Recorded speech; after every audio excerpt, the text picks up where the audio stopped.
Como combinado, agora é o momento que nós vamos ler os critérios diagnósticos, pensando no quadro que é identificado ali, a partir desses critérios. Nós vamos começar pelo transtorno que é mais frequente, né, o transtorno que mais se apresenta na busca por ajuda clínica, e vamos pensar como é para essa pessoa que chega com esses traços e também como é para as pessoas que com ela convivem, que a amam, que se importam, como são as relações, né? Vamos trazer aqui o transtorno da personalidade borderline. Eu vou colocar para vocês abaixo do vídeo os critérios. O critério no DSM-5 ele é mais longo, né? Porque ele tem todas as especificações. Eu vou me focar nos critérios diagnósticos gerais, combinado? Como que é o transtorno da personalidade borderline? Só borderline, né, antes da gente olhar para o diagnóstico, tem a ver a tradução com limite, com borda, né, a linha que estabelece a borda. Já foi traduzido como transtorno da personalidade limítrofe.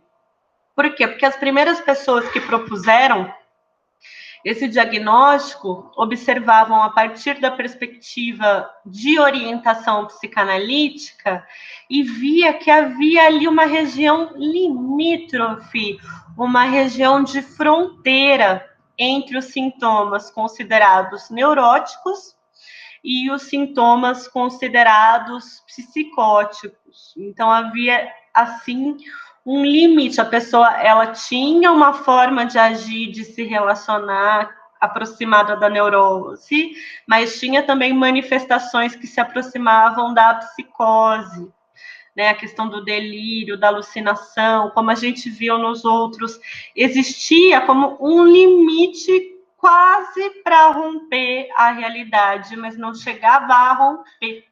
Como se a intensidade borderline levasse ali no quase, uma quase psicose.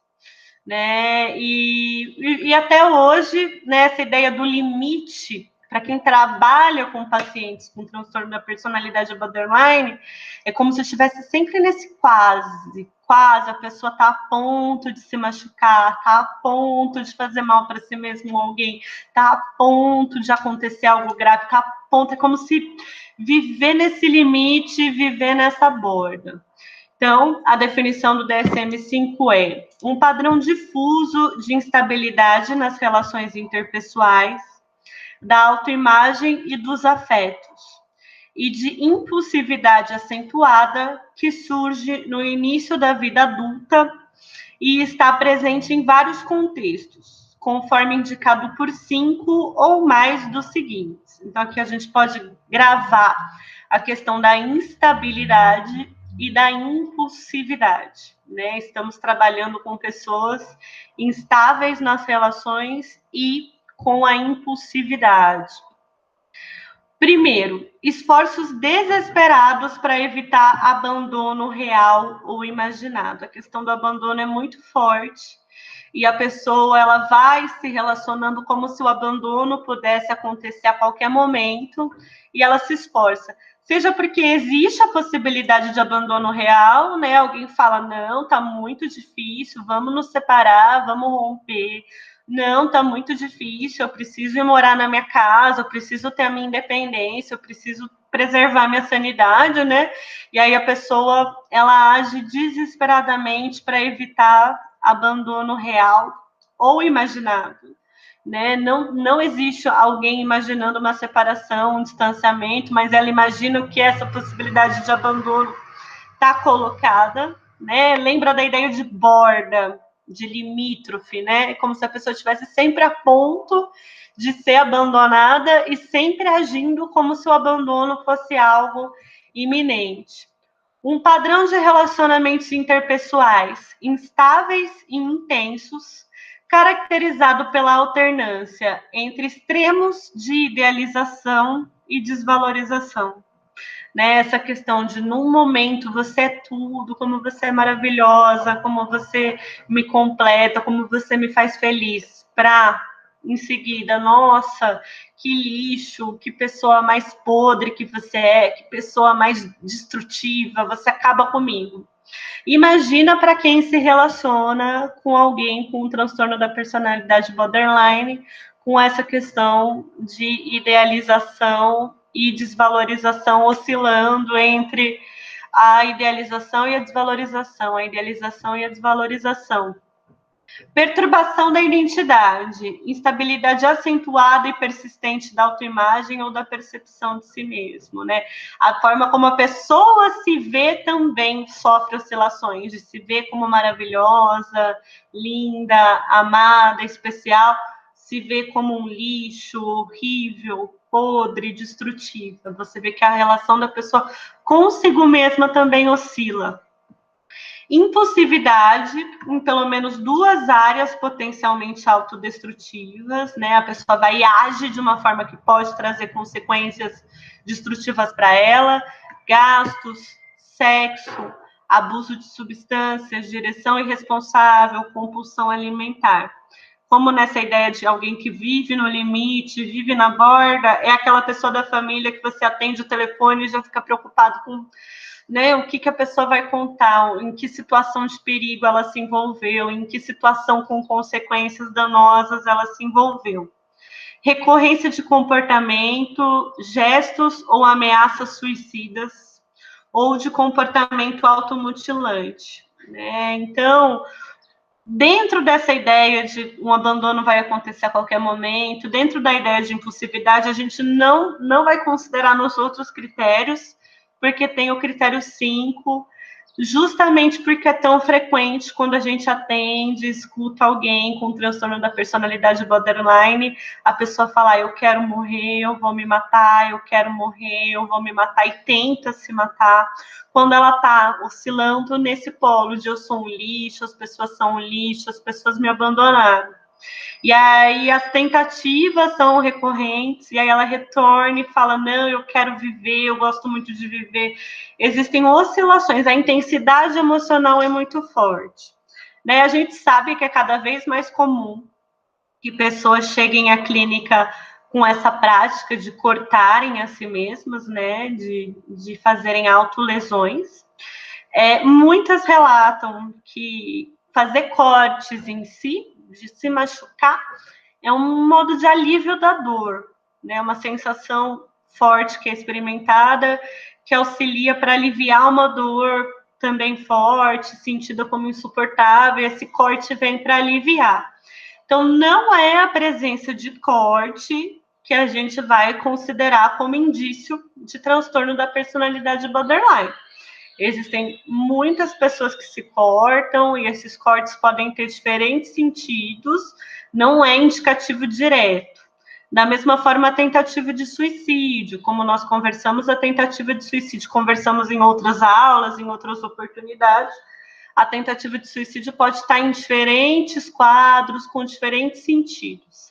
A questão é como aqui no transtorno da personalidade borderline, né, os comportamentos, gestos, ameaças suicidas e os comportamentos automutilantes entram nessa dinâmica da borda, essa dinâmica do limite, de imaginar que tem um abandono, de ser impossível e de estar nas relações intensamente no momento de extrema idealização, no momento de extrema depreciação.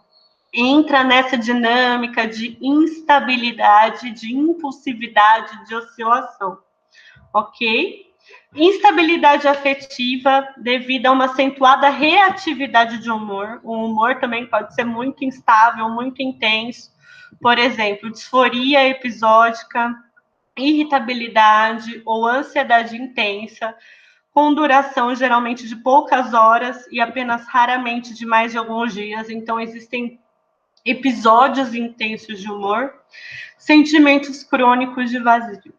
Essa queixa de me sinto vazia é muito forte no transtorno da personalidade borderline. pode estar associada às queixas dos relacionamentos. Nossa, mas eu amo tanto, por que esse vazio continua? Ah, essa pessoa vai me abandonar, eu tô tão vazia, né? Os sintomas, eles se combinam. E raiva intensa ou inapropriada ou dificuldade em controlá-la. Pessoas com transtorno da personalidade borderline podem ser agressivas, né? Podem ser realmente agredir psicologicamente, agredir fisicamente. Pessoas que contam, eu fiquei com tanto medo dele ir embora que eu comecei a socar a parede. Eu não acreditei de imaginar minha vida sem ela, então eu peguei uma faca e ameacei. Pode ser bem forte, gente, os episódios de agressividade, a gente vai vendo como é necessário tratar. Raiva intensa ou inapropriada ou dificuldade em controlar. Por exemplo, mostras frequentes de irritação, raiva constante, brigas físicas recorrentes. Ideação paranoide transitória associada a estresse ou sintomas dissociativos intensos. Então, a paranoia também pode estar presente aqui, que é o próximo vídeo que a gente vai ver, sobre o transtorno de personalidade paranoide. O transtorno de personalidade paranoide é quando a paranoia predomina. Aqui é a ideação paranoide, né, de se sentir desconfiada, perseguida, que as outras pessoas vão me fazer mal, as outras pessoas querem me fazer mal, as outras pessoas querem me prejudicar. Então, esse padrão de desconfiança. Como vocês podem ver no sintoma, gente, é bastante sofrimento. É um quadro em que se relacionar é atravessado por uma série de sofrimentos, na forma como a pessoa vive a relação e nos efeitos que esse modo de viver a relação tem nas pessoas com quem ela se relaciona. Imaginem o que é se relacionar com alguém que a qualquer momento sente que vai ser abandonado. Alguém que idealiza, coloca você como sentido da vida, em seguida odeia, age de forma agressiva. Alguém que, quando você ouve o telefone tocar, você se assusta, porque imagina que essa pessoa se colocou em risco, se machucou, que você precisa correr, porque ela está precisando de ajuda. Então, o diagnóstico de transtorno de personalidade borderline pode ajudar muita gente, porque identificando e nomeando como é recorrente na personalidade da pessoa essa questão da instabilidade e da impulsividade, e também com o terapeuta ou a terapeuta preparado para lidar com esse padrão, né? Porque não é fácil. Essas formas intensas e oscilantes de se relacionar vão se manifestar na terapia também. Conhecer sobre esse transtorno ajuda a gente a se preparar e também a estudar, porque um acompanhamento constante, um cuidado da pessoa ir tomando consciência desses padrões e vendo como podem haver modificações e como as relações podem ser diferentes, um outro olhar para as relações, modificações que podem ser um passo de cada vez, mas com a pessoa tomando consciência do transtorno, as pessoas ao redor também sendo ouvidas, informadas, tudo isso pode trazer mudanças. Também não são as mudanças mágicas, né, de um dia para o outro, precisa de tempo, precisa de paciência, precisa de dedicação contínua, mas é isso que a gente busca quando a gente defende a importância do tratamento para os transtornos de personalidade, que um modo de vida saudável, com a comunicação, com a convivência, com relacionamentos possíveis possa se estabelecer.